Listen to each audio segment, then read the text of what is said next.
যে মরা জিনিস দরবারে নিয়ে কি করব, দরবারে নিয়ে তো লাভ নেই।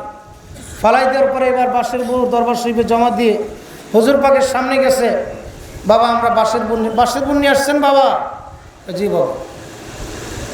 তারপর বলতেছে বাবা এই হাঁসটা বাইসে গেছে। বাবা হাঁস আর একটা কোথায়? আমি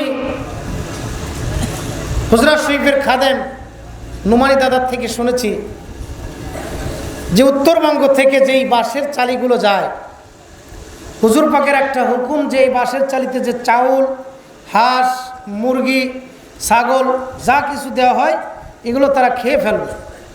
আর দরবার শরীফ পর্যন্ত যে যদি অবশিষ্ট কিছু থাকে এটা দরবারে জমা দিতে বলছে নাকি? এটা কি আপনারা পালন করেন? পালন করেন না এটা? তো হুজুর পাকের ওই জামানায় এই উত্তরবঙ্গ থেকে একদল জাকের ভাইরা নজরানার বাঁশের ভুল নিয়ে গেছে।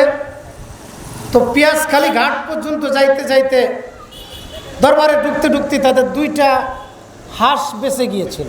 কয়টা? 2টা হাঁস বেঁচে গিয়েছিল। এই 2টা হাঁসের ভিতর থেকে একটা হাঁস ওই যে ব্রাহ্মণ দিয়ে আসে না 10,000, ওই যে আপনারা যে নালা দিয়ে আসেন ওই ব্রাহ্মণদের ওই দিকে আসার পরে একটা হাঁস মারা গেছে।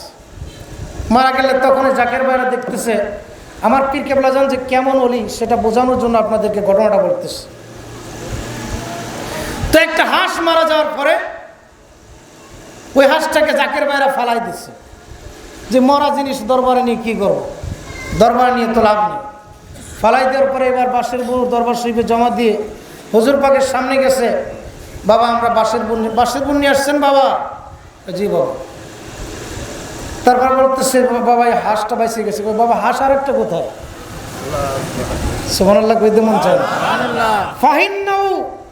ফাইন্নাহু ইয়ানজুরু বিনুরিল্লাহ, আল্লাহর ওলিরা আল্লাহর নূর দিয়ে দেখে, কথা বলেন ঠিক কি না? আর আমি আপনি দেখি কি দিয়া? চক্ষু দিয়া। চোখ বন্ধ করলে সামনে আমার বাপ আছে না দাদা আছে এটাও বুঝতে পারে না, কথা বলেন ঠিক কি? আর আল্লাহর ওলিরা চক্ষু 2টা বন্ধ করলে আল্লাহ পাক গোটা দুনিয়াটাকে তাদের সামনে এনে দেয়। সুবহানাল্লাহ। এই পার্থিবী চক্ষুর থেকে আরো দ্বিগুণ দেখতে পারে। সুবহানাল্লাহ। আমার প্রাণের ভাইরা, তখন কেবলাজান বলতেছেন বাবা হাঁস আর একটা কই? এবার তো ধরা খেয়ে গেছে। হুজুর হাঁস তো ওটা মারা গেছে, ওটা ফালাই দিয়েছ। বাবা এটা তো আপনার না, এই হাঁসটা তো মুজাদ্দেদ সাহেবের হাঁস, তো এটা আপনাকে ফেলাই থেকে বলছে, মরা তাই নিয়ে আসবেন। যান বাবা, কোথায় ফেলে রেখে আসছেন সেখান থেকে নিয়ে আসছেন, সেখান থেকে নিয়ে আসেন যান। এবার গেছে সেইখানে হাঁস আনতে, যাই থেকে হাঁসটা এখানে আসছে। এবার হাঁসটা হুজুর কেবলা জানের সামনে আনছে, রাখার পরে যে বাবা মুজাদ্দেদ সাহেবের মাল নেওয়ার মতো ক্ষমতা, ফেলানোর ক্ষমতা আপনাদের নাই, এটা মরা হলেও এখানে আপনারা এনে জমা দিবেন। যখন হুজুর পাকের সামনে রাখছে, রাখার পর হুজুর কেবলা জান বলতেছেন যান বাবা একটা লাঠি দিয়ে হাঁসটাকে কুসা মারে। সুবহানাল্লাহ। যখন লাঠি দিয়ে কুসা মারছে, মারার সঙ্গে সঙ্গে কাক কাক কাক কাক করে হাঁস চিল্লায়। আমার পানের ভাইরা, তখন এই মোরগশালা যেখানে আমাদের হাঁস মুরগি রাখা হয়, এই মোরগশালাটা ছিল তৎকালীন 3 নম্বর হুজরা শরীফের পাশে। প্রবীণ জাকের ভাই যেনারা আছেন আপনারা জানেন, আমিও দেখি নাই, আমি শুনছি, এই জন্য আপনাদের সামনে বলতেছি। আমরা সাহাবি না, আমরা হলাম তাবিঈ পর্যায়ে, আমরা শুনে শুনে বলতেছি, আমাদের সরাসরি দেখে করার সুযোগ আমাদের হয় না, কথা বলেন ঠিক কিনা?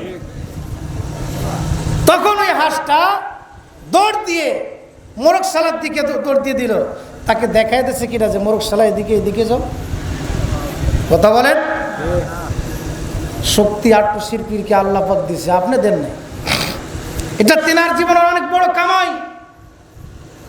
আপনি পারলে আপনার রবকে খুশি করে আপনি কামাইনি করে নেন। আট্টুসি এলাকার মানুষেরা এখনো বলে, এই গত কয়েকদিন আগেও তারা বলতেছে, আমরা এদিকে ঘুরতে যাই মাঝে মধ্যে, দরবারের মাদ্রাসার ছাত্র আমরা, যে আট্টুসির পীরের কত বড় কামাই, যে এর আগে কয়টা মাসে কোনো পানি নাই, বৃষ্টি নাই, কিছু নাই, তার বাস উত্তরবঙ্গ থেকে আসবে, এখন পানি আসা শুরু হয়ে গেছে। সুবহানাল্লাহ। সুবহানাল্লাহ কইতে মন চায় না? এবং এটা দেখা যায়, সবাই বলে যে উত্তরবঙ্গ থেকে যখন বাঁশের ভুর ছাড়ে তখন অটোমেটিকলি ওইদিকে পানিতে ভরপুর হয়ে যায়। সুবহানাল্লাহ। এটা তার কামাই।